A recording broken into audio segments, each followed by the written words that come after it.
যে ভিডিওর বিতর্ক শেষ নাই, চলেন আমরা সেই ভিডিওটা একটু দেখে আসি। আফুরা ভাইয়ারা, আমি চিন্তাই করি না, এখন সিজনে বেলি ফুল পামু। কালকে বেলি ফুল খুঁজে আয় বয় না দিকে আয়। কত কইরা? একটা, বেশি না। কত দিবি কম? ম্যাডাম আজকে বেলি ফুলের কি নাই, অনেক বেশি। সিগন্যাল তো করে দেবো। একটা, দুইটা না, আমারে 5টা 100 টাকা হইলে দাও। লাভ না, আরেকটা দিতে আছে। না না না না না না, নাহলে আমি নিব না। তাড়াতাড়ি। আর 20 টাকা। ঠিক আছে, না, আছে কিন্তু। 1 2 3 4 5 না ধরবই 20 যা। টাকা দেন ম্যাডাম। না, আমার 20 টাকা না, আমারে দে তুই। 20 টাকা আমার ভিক্ষা দে। থাকে, মানে আপনি না লাভ হইতো ধরবই না, তোর ফুল তুই লইয়া যা। 20 টাকা। আমার কাছে টাকা নাই বোন, যা।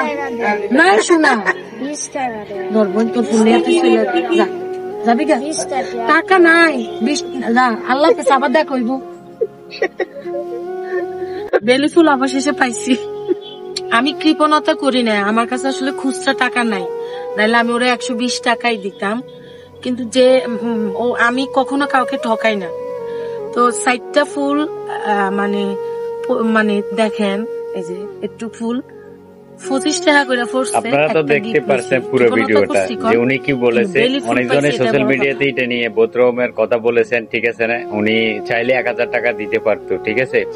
বাংলাদেশের সব থেকে বড় নোট হচ্ছে 1000 টাকা নোট, চাইলে উনি 1000 টাকা দিতে পারতো। ভাই একটা কথা হচ্ছে কি, কাউকে গরিব দুঃখীকে দেওয়ার মতো সেই মন মানসিকতা থাকতে হবে। সে ফ্রান্সে থাকুক, জাপান থাকুক, ইতালি থাকুক, দেওয়ার মতো একটা মন মানসিকতা থাকতে হবে, তখন না সে দিবে। তার কাছে বাংতিনে সে বাংলাদেশে 8 বছর পর আসছে, ঠিক আছে।